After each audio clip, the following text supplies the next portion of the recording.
ஊறுகாய் அப்படிங்கிறது ரொம்ப ரொம்ப அருமையான ஒரு பிஸ்னஸ், லாபம் தரக்கூடிய பிஸ்னஸ், ஆரோக்கிய பிஸ்னஸ். நிறைய பேர் 2 ரூபா ஊறுகாய் தான் வேணும்னே கேட்டு வாங்கிட்டு போவாங்க. இப்ப 2 ரூபாய் ஊறுகாய்ல லாபம் வருமா அப்படின்னு மக்கள் கேட்கறாங்க. 100% மேல.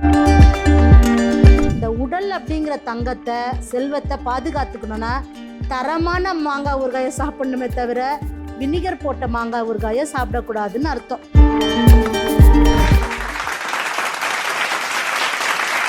வணக்கம், என்னோட பெயர் கவிதா பலராமன். இன்னைக்கு ஒரு சுவாரஸ்யமான பிஸ்னஸை பற்றி பேச வந்திருக்கேன். இந்த பிஸ்னஸ் ஊறுகாய் தான். ஒரு மிகப்பெரிய கவிஞர், தமிழ்நாட்டில் எல்லாருக்கும் பிடிச்ச கவிஞர் அவர். அவருடைய தத்துவ பாடல்களால் நம்ம எல்லாம் முழுகி போனோன்னு சொல்லலாம். கஷ்டம் வந்தாலும் சரி, லாபம் வந்தாலும் சரி, மகிழ்ச்சி வந்தாலும் சரி, கண்ணதாசன் அவர்களோட பாடல்களை கேட்காதவங்க யாருமே கிடையாது. அவர் சொன்னார், ஊறுகாயை தொட்டுக்கிட்டா காய்ச்சலே ஓடி போயிடும் அப்படின்னு சொல்லி. ஸோ அந்த அளவுக்கு ஊறுகாயை பற்றி ஒரு கவிஞரை எழுதியிருக்காரு. ஜுரம் வந்தாலே ஊறுகாய் சாப்பிட்டா அது போயிடும் அப்படிங்கிற அர்த்தத்தில் ஊறுகாய் அப்படிங்கிறது ரொம்ப ரொம்ப ரொம்ப அருமையான ஒரு பிஸ்னஸ், லாபம் தரக்கூடிய பிஸ்னஸ், ஆரோக்கிய பிஸ்னஸ். நல்லா நினைவில் வைத்துக்கொள்ளுங்க. கேபி ரெசிபீஸு 0 ப்ரெசர்வேட்டிவ். ஸோ ஊறுகாயை நம்ம பண்டை காலத்தில் நம்ம பாட்டி, நம்ம அம்மா எல்லோரும் எப்படி பண்ணாங்களோ அது மாதிரி பண்ணும் பொழுது, ஊரல்ல போட்ட ஊறுகாயை நம்ம சாப்பிடும் பொழுது அது ஆரோக்கியத்தை தருது. இன்றைக்கி ஊறுகாய் சாப்பிட்டா கொலஸ்ட்ராலு, ஊறுகாய் சாப்பிடவே கூடாது அப்படின்னு சொல்கிறாங்க. ஆனால் உண்மையில் சொல்லணுன்னா அளவாக ஊறுகாய் சாப்பிட்டா அந்த ஊறுகாயானது நம்முடைய கட்டு ஹெல்த்துக்கே அவ்வளவு நல்லது. ஏன்னா அது ஜீரணம் நல்லா பண்ணும், நம்ம உடம்புல இருக்கக்கூடிய கழிவுகளை வெளியில் தள்ளும். ஊறுகாய் சாப்பிடும் பொழுது நம்ம உடம்புல எந்த கழிவும் தேக்கமாக ஆகாது. ரொம்ப குறிப்பாக கட் ஹெல்த்துக்கு நல்லது அப்படின்னா அது ஒரு ப்ரீபயாட்டிக். ஸோ ப்ரீபயாட்டிக்னா குட் பாக்டீரியாக்கள் ஊறுகாயில் இருக்குது. ஸோ அப்படிப்பட்ட அருமையான ஊறுகாயை சரியாக தயாரித்து நல்லபடியாக சாப்பிடும் பொழுது நமக்கு ஆரோக்கியத்தை கொடுக்குது. ஆனால் அதே ஊறுகாயை நீங்கள் வெறும் வினிகர் மட்டும் கொட்டி, அளவுக்கு அதிகமான உப்புக்கள் சேர்த்து, நிறைய எண்ணெயை சேர்த்து கொட்டி சாப்பிடும் பொழுது தான் அது ஆரோக்கியத்துக்கு நல்லதில்லை. அப்போ ஊறுகாய் பிஸ்னஸ் அப்படின்னு வரும்பொழுது உண்மையை சொல்லணுன்னா நமக்கு தெரிஞ்சது எப்பயுமே தக்காளி ஊறுகாய், பூண்டு ஊறுகாய் இப்போ ட்ரெண்டிங்கில் இருக்குது.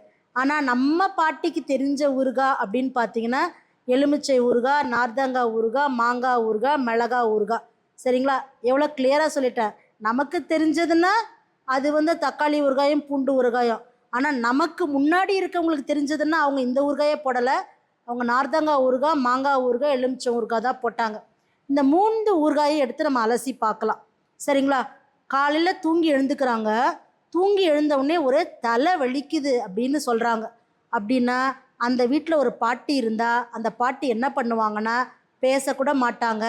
அப்படி போய் அந்த பானை பல்லால் கையை விட்டு எடுத்துகிட்டு இந்தா சப்பி சப்பி சாப்பிடு, தலைவலி சரியாயிடும்னு வாங்க. என்ன ஆயா டாக்டர் ஆயிடுச்சுன்னு நினைக்கிறீங்களா? ஆமாம், அந்த காலத்தில் ஆயாக்கெல்லாம் படிக்காத டாக்டர்ஸ் தானே. அந்த ஆயா கையில் கொடுத்தது என்னென்னா நார்த்தங்காய் ஊறுகாய். அந்த நார்த்தங்காய் ஊறுகாய் துண்டை எடுத்து அப்படி சப்பி சப்பி சாப்பிட்டாங்கன்னா அந்த ஒத்த தலைவலி எப்படி சரியாகும்னு கேட்குறீங்களா? அதுக்கு காரணம் வயிற்றில் மலம் கழியாமல் அப்படியே தேங்கி இருந்தது. நார்த்தங்காய் ஊறுகாய் சாப்பிட்ட உடனே உமிழ்நீரானது சுரக்க ஆரம்பிக்கும். உமிழ்நீர் சுரந்து கொஞ்ச நேரத்தில் பாடி வேலை செஞ்சு அவங்க டாய்லெட் போவாங்க. ஸோ வயிறு க்ளீன் ஆகிடும், ஆட்டோமேட்டிக்காக தலைவலி சரியாயிடும். ஸோ ஒரு சாதாரண தலைவலிக்கு காரணம் என்ன? மோஷன் ஒழுங்காக போகாது தான். அப்போ மோஷன் போகணுன்னா ஒரே ஒரு துண்டு நார்த்தங்காய் ஊறுகாய் இருந்தால் போதும். ஸோ இது அந்த காலத்து வைத்திய முறை தானே. 2வது ஊறுகாய், அதுக்கு பேர் தான் மாங்காய். ஸோ அந்த மாங்காய் அப்படின்னா சொல்லும் பொழுதே நிறைய பேருக்கு நாவில் எச்சில் ஊறும். ஏன்னா மாங்காயோட வேலையே அதுதான். நல்ல சலைவாவை செக்ரீட் பண்ணும், உமிழ்நீரை சுரக்க வைக்கும். உமிழ்நீர் சுரந்தால் என்ன ஆகும்? ஆட்டோமேட்டிக்காக உணவு ஜீரணமாகும். உணவு ஜீரணமாகுதுன்னா நம்ம உடம்பு நல்லா ஃபங்க்ஷன் பண்ணும். ஜீரணம் பண்ண சத்துக்கள்லாம் உடம்பு எடுத்துக்கும். நல்லா ஜீரணமான உடனே மலம் வெளியில் போயிடும். இப்போ மாங்காய் பார்த்திங்கன்னா நம்ம பாடியில் ஆசிட் அல்கலைன் இருக்கு இல்லையா, இதை சமன்படுத்தக்கூடிய அற்புதமான வேலையை இந்த மாங்காய் ஊறுகாய் செய்யுது. அப்போ அந்த காலத்தில் எவ்வளோ அழகாக அந்த மாங்காய் ஊறுகாயை போட்டு வச்சாங்க. கண்ணங்கரேல்னு ஆகிடும். ஆனாலும் அந்த மாங்காய் ஊறுகாய் வீட்டில் இருக்கும். என்ன சொல்லுவாங்கன்னா, எப்பயும் பல்லாக்கில் அல்லது அதாவது பல்லா அப்படின்னா அப்படி உங்களுக்கு புரியுதுங்களா? பீங்கான் மாதிரி இருக்கும், அதுக்குள்ளே இருக்கும், அப்படியே உப்பு பூத்து கூட இருக்கும். அந்த ஊறுகாய் வச்சுப்பாங்க. ஏன்னு கேட்டால் அது செல்வம்னு சொல்லுவாங்க. எவ்வளவுக்கு எவ்வளவு மாங்காய் ஊறுகாய் வீட்டில் இருக்கோ அவ்வளோக்கு அவ்வளோ செல்வம் பணம் வரும் அப்படின்னு சொன்னாங்க. நான் யோசித்து பார்த்தேன், இதை எப்படி பணம் வரும் அப்படின்னு சொல்கிறாங்க அப்படின்னா, இந்த உடம்பு என்பது என்ன, பணம் வருமா? வரும். ஏன்னா இந்த உடம்பினுடைய மதிப்பை வெள்ளைக்காரங்க போட்டு கணக்கு சொல்கிறாங்க. எவ்வளோ மதிப்பான்னு தெரியுங்களா?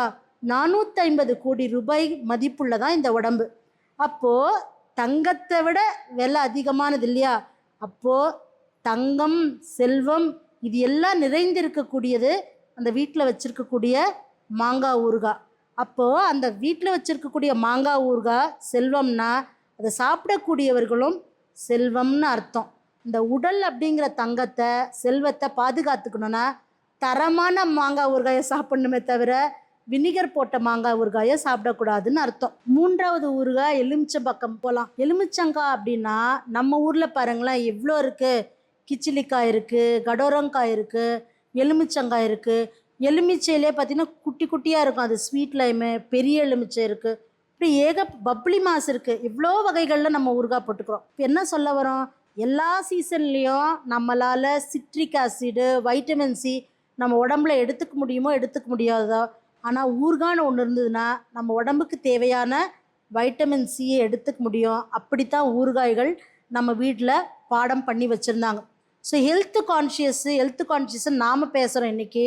நம்ம முன்னோர்களுக்கு நம்மளை விட பயங்கர ஹெல்த் கான்ஷியஸ். அதனால தான் வறியவர்கள் வீடோ அல்லது வறுமை இல்லாதவர்களோ எல்லார் வீடுகள்லையுமே ஊறுகாய் வச்சுருந்தாங்க. ஊறுகாய் இருந்தாலே செல்வம், ஊறுகாய் இருந்தாலே இந்த உடம்பு அப்படிங்கிற செல்வத்தை ரொம்ப தங்கம் போல் பார்த்துக்க முடியும். அப்போனா இந்த ஊறுகாய் பிஸ்னஸை எல்லாருமே செய்யலாம். இன்றைக்கி ஆரோக்கியத்தை தேடுபவர்கள் வினிகர் இல்லாத ஊரலில் போட்ட ஊறுகாய்கள் கிடைக்கும்னா உங்ககிட்ட வருவாங்க.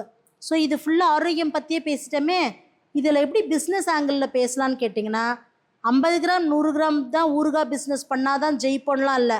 நல்லா நினைவு வச்சுக்கோங்க. மார்க்கெட்டில் நீங்கள் பார்க்கலாம், சாதாரண மந்தார இலையில் சுருட்டி ஒரு துண்டு 1/4 துண்டு எலுமிச்சை ஊறுகாய் அல்லது நார்த்தங்காய் ஊறுகாய் இருக்கும். அதன் விலை 2 ரூபாய். நிறைய பேர் 2 ரூபா ஊறுகாய் தான் வேணும்னே கேட்டு வாங்கிட்டு போவாங்க. பார்த்துருக்கீங்களா? இப்போ 2 ரூபாய் ஊறுகாயில் லாபம் வருமா அப்படின்னு மக்கள் கேட்குறாங்க. 100% மேலே லாபம் இருக்குது. மக்கள் பிஸ்னஸாக பார்க்கும் பொழுது தான் லாபம் வரும். அப்போ 1 ரூபாய் பேக்கெட்டாக இருந்தாலும் 2 ரூபாய் பேக்கெட்டாக இருந்தாலும் அதை செய்ய தயாராக நாம் இருந்தோன்னா அதுலேருந்து லாபம் எடுக்க முடியும். இப்போ ஊறுகாய் பிஸ்னஸில் 2 விதமாக பண்ணலாம். ஒன்று, நாட்பட்ட அளவில் ஊறுகாய் தயாரித்து வைத்து தாளித்து கொடுப்பது, அல்லது தாளித்து கொடுக்காமல் வெறும் ஊறுகாய்களாக விற்பனை செய்வது. 3வது, நாட்பட்டு வைக்க முடியாது, ஆனால் ஃப்ரெஷ்ஷாக தான் நம்ம பண்ணி கொடுக்கணும். அதை நாமளே அசிட்டிக் ஆசிட் இல்லாத நேச்சுரல் வினிகராக பண்ணியும் நம்ம ஊறுகாய்கள் பண்ணலாம். ஊறுகாய்கள் இதில் தான் பண்ணணும் அதில் தான் பண்ணணும்லாம் இல்லை. நீங்கள் ஒரு முருங்கைப்பூ, வாழைப்பூவில் கூட ஊறுகாய் பண்ணலாம், பீட்ரூட்டில் ஊறுகாய் பண்ணலாம், கேரட்டில் ஊறுகாய் பண்ணலாம். நான் எப்படி சொல்லுவேன்னா, எல்லாத்தையும் ஊறுகாய் பண்ணலாம், ஆனால் லாபம் வரா மாதிரி பண்ணணும். அப்போ எந்த சீசனில் எது விலை கம்மியாக இருக்கோ அந்த விலை கம்மியாக இருக்கிறத நம்ம பிக்கிலிங்னு சொல்லக்கூடிய ஊறுகாயாக பண்ணிட்டோம் அப்படின்னா நாம் செல்வந்தர்கள் தான்.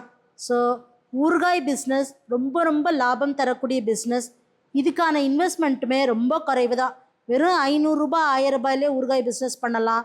இல்லை முதல்ல எடுத்த உடனே ஒரு 5000 ரூபாய்க்கு இன்வெஸ்ட்மெண்ட் பண்ணணும் அப்படின்னா அதற்கு ஏற்றுற மாதிரியான பேரல்களை வாங்கி போட்டு நம்ம பர்ஃபெக்டாக பதப்படுத்தி வச்சுட்டோம் அப்படின்னா நம்ம நீண்ட நாளுக்கு தாளித்து அந்த ஊறுகாய்களை விற்பனை செய்ய முடியும். எதுவுமே வராது, எனக்கு டெக்னிக்ஸே தெரியாதுன்னு சொல்கிறவங்களும் கூட ஊறுகாய் பிஸ்னஸில் நல்ல வருமானம் பார்க்கலாம், சொந்த காலில் நிற்க முடியும்.